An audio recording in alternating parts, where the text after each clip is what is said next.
में जो है अंधविश्वास था, पाथर पूजे हर मिले तो मैं पूजू पहाड़, घर की चकिया कोई न पूजे पीस खाए संसार। यह बात कहने की हिम्मत उस दौर में जहां बोलना मुनासिब नहीं था, संभव नहीं था, वहां पर कबीर ने खड़ा होकर बोला, वहां ने रविदास ने खड़ा होकर बोला। आप जानते हैं कि जब मीराबाई एक बड़े राजघराने की महिला थी, महारानी थी।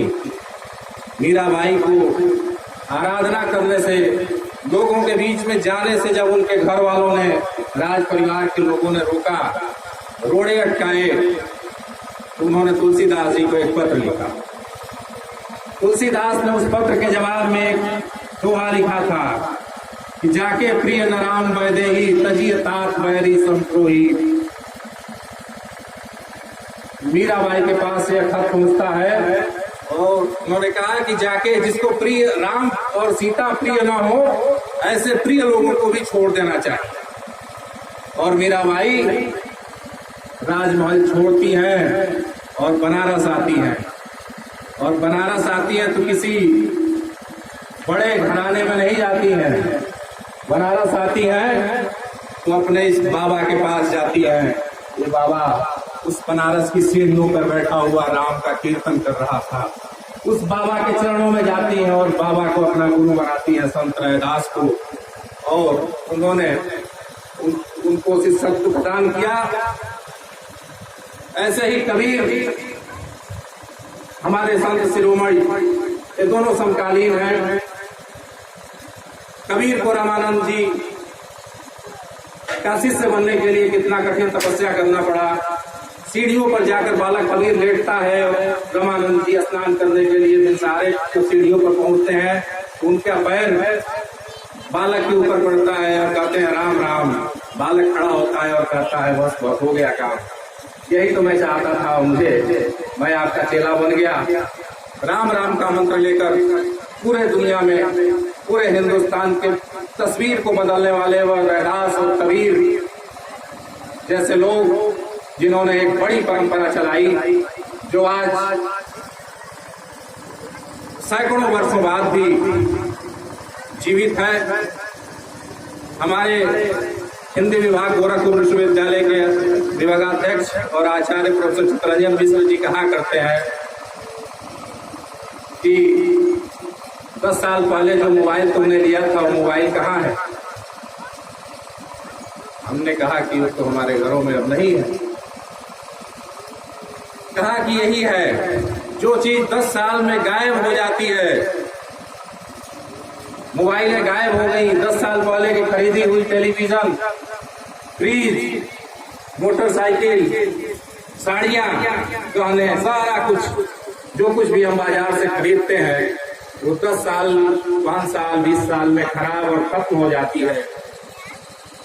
एकमात्र ऐसी चीज है दुनिया के भीतर जो कभी खत्म नहीं होती है, वह है हमारे संतों के उपदेश, वो हमारे संतों की कविताएं, वे हमारे संतों की दी हुई वाणियां, जो पिछले 600 सालों से आज भी उतनी ही प्रासंगिक है, उतनी ही जिंदा है, उतनी ही ताजा है जितनी मुगलिया सल्तनत में थी।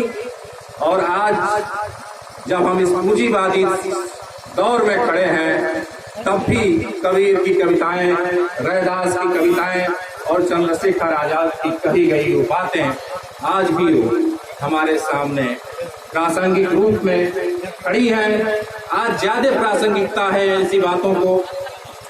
आज चंद्रशेखर आजाद ने कहा था कि हम एक ऐसे भारत का सपना देखते हैं जहां स्वतंत्रता, समानता और भाईचारे की भावना पनपती हो। आज का जो समय है, यह ऐसा समय आ गया है कि इस समय में हमको अपने इन महान पुरुषों की कही गई बातों को जिंदा रखने के लिए लड़ना पड़ रहा है, संघर्ष करना पड़ रहा है। आज चारों तरफ जहां भी आप देखेंगे, जाति और धर्म के नाम पे बंटवारा करने की कोशिशें हो रही हैं। वे लोग कर रहे हैं जो हमारे सामने हर 5 साल पे चले आते हैं वोट मांगने के लिए, वे हमसे जात के नाम पे वोट मांगते हैं, धर्म के नाम पे वोट मांगते हैं और उसके बाद वे चले जाते हैं संसद और विधानसभाओं के भीतर। मित्रों, आज हमें रैदास की उस वाणी को याद करना होगा जिन्होंने कहा था कि जात जाति में जाति है, जो केलर में पात, रैदास मानुष ना जुड़ सके, जो लो जाति न पात। इस तरह से जात पर उन्होंने हमला किया। हमारे ब्रजेश भाई लगातार इस बात पे बता रहे थे कि हमारे समाज की एक बड़ी सच्चाई है। तो निश्चित रूप से, लेकिन जब हम जात के सवाल पे बात करते हैं तब हम देखते हैं कि कुछ जगहों पे जातियां अपने आप टूट जा रही हैं। कोई नहीं पूछता किसी से कि आप किस जाति के हैं।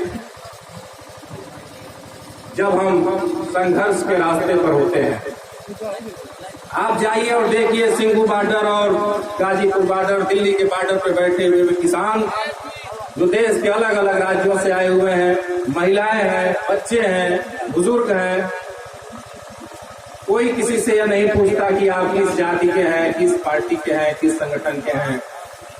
उनकी सिर्फ एक पहचान बनी हुई है कि वे किसान हैं। वो महिला हो, पुरुष हो, उत्तर प्रदेश का हो, पंजाब का हो, हरियाणा का हो, दिल्ली का हो, कहीं का भी हो, उसकी सिर्फ एक पहचान है, किसान। और यह तोड़ने का काम किसी संगठन ने नहीं किया है, यह तोड़ने का काम आंदोलन ने किया है। जब देश में आंदोलन पैदा होते हैं मजदूरों के, किसानों के, छात्रों के, तो ये जाति नामक जो बीमारी है ये अपने आप खत्म हो जाती है, वह वर्ग में तब्दील हो जाती है। मित्रों, आज आंदोलन विकसित करने की जरूरत है। जब देश में आंदोलन पैदा होगा तो जाति भी खत्म हो जाएगी एक झटके में, और धर्म का जो भेदभाव है वो भी एक झटके में खत्म होगा। ऐसे में आज की जरूरत है कि हम अपने अधिकारों के लिए संघर्ष करें, लड़ाई लड़ें और एक वर्गीय चरित्र ग्रहण करें, क्योंकि इस दुनिया में सिर्फ 2 ही जातियां हैं जिनको हम वर्ग के नाम से जानते हैं। एक मजदूर वर्ग होता है, एक शोषक वर्ग होता है, एक शोषित वर्ग होता है, एक राज करने वाला होता है, एक पर राज होता है। इसके अलावा दुनिया में कोई जातियां नहीं होती हैं। ये जातियां जब संघर्ष होते हैं, जब मजदूर वर्ग अपने पूंजीपति वर्ग के खिलाफ संघर्ष करता है, अपने अधिकारों के लिए लड़ता है, तो जाति और धर्म का बंधन अपने आप खत्म हो जाता है, टूट जाता है और उनकी एक वर्गीय लामबंदी होती है, जो कि मजदूरों, किसानों, छात्रों, जो भी उत्पीड़ित लोग हैं उनके साथ उनकी एकता बनती है। आज का जो समय है यह संघर्ष का समय है, अपने अधिकारों के लिए लड़ने का समय है। और इस लड़ाई में चंद्रशेखर आजाद जैसा महान क्रांतिकारी जो अंग्रेजों के खिलाफ लड़ते हुए, अंग्रेजी साम्राज्यवाद से मुक्त कराने के लिए लड़ते हुए, जब अंतिम गोली बची थी इलाहाबाद के अल्फ्रेड पार्क में, अंग्रेजी सैनिकों से सिपाहियों ने चारों तरफ घेर लिया था चंद्रशेखर आजाद को। चंद्रशेखर ने यह तय किया था कि मैं अंग्रेजी सिपाहियों के हाथ कभी आऊंगा नहीं।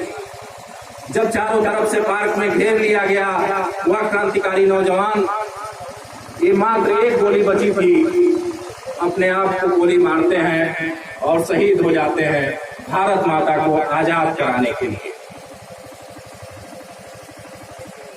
तो ऐसे ऐसे लोग पैदा हुए हैं। गौतम बुद्ध की चर्चा बार बार होती रही है। गौतम बुद्ध इस देश के एक बड़े सम्राट के बेटे हुआ करते थे। उन्होंने इस देश को, राजमहल को छोड़ा और एक योगी की, एक संत का वेश धारण किया। इसलिए वो आज याद किए जा रहे हैं। जिसने भी त्याग किया है इस देश की जनता के लिए, इस देश को सुधारने के लिए, इस देश को बदलने के लिए, आज वो महापुरुष है और आज हम उसको याद कर रहे हैं। जो अपने लिए जीता है वह धीरे धीरे खत्म हो जाता है, और जो समाज के लिए जीता है, समाज को बदलने के लिए जीता है, वो सदियों तक याद किया जाता है। और ऐसे ही हमारे महापुरुष, चाहे वह डॉक्टर भीमराव अम्बेडकर जी रहे हों, चाहे वह रैदास जी रहे हों, चाहे वह तुलसी बाबा रहे हों, कबीर दास रहे हों, मीराबाई रही हो, सावित्रीबाई फुले रही हो, पहली महिला शिक्षिका थी जिन्होंने स्त्रियों की शिक्षा के लिए काम किया था। आज ऐसे लोगों को याद करने की जरूरत है, उनके संघर्षों से प्रेरणा लेने की जरूरत है। और निश्चित रूप से हम लोग, हमारे इस गांव के नौजवान लोगों ने जो यह प्रयास किया है, यह आवाज हिंदुस्तान के कोने कोने तक जाएगी। यह इतिहास रचेगी कि बहादुरपुर की वह धरती जहां बहादुर लोगों ने अपने महापुरुषों को, उनकी विरासत को जिंदा रखने के लिए और यह बड़ा आयोजन किया है। निश्चित रूप से सभी लोग बधाई के पात्र हैं, क्योंकि यह मेरा अपना ही घर है, इसलिए यहाँ किसी भी तरह की औपचारिकता की आवश्यकता नहीं है। हम लोग जितना भी हो सके अपने इन महापुरुषों की वचनों को देश भर में ले जाने की कोशिश करें, उनसे प्रेरणा ग्रहण करें, और चंद्रशेखर आजाद को समाजवादी हिंदुस्तान, जिसमें हर हाथ को काम और काम को पूरा दाम मिलने की गारंटी हो, जहां सबको समान शिक्षा मिलने की गारंटी हो, जहां सबको समान और पड़ोसी स्कूल में शिक्षा मिलने की गारंटी हो, जहां अमीर और गरीब सबके बच्चे एक स्कूल में पढ़ने वाले हों, ऐसी शिक्षा व्यवस्था कायम करने के लिए ऐसी समाजवादी भारत संकल्पना जो चंद्रशेखर आजाद, भगत सिंह जैसे इनकलाबी नौजवानों ने देखी थी, भारत माता के सपूतों ने जो सपना देखा था, जो हमारे रैदास ने, हमारे कबीर ने जिस भारत की संकल्पना की थी, आज उसको पूरा करने का काम इस देश के नौजवानों का है। और निश्चित रूप से हमें उम्मीद है कि यह लड़ाई जारी रहेगी और हम एक समाजवादी भारत बनाने के लिए अपने संतों से, अपने महापुरुषों से प्रेरणा ग्रहण करते रहेंगे। धन्यवाद।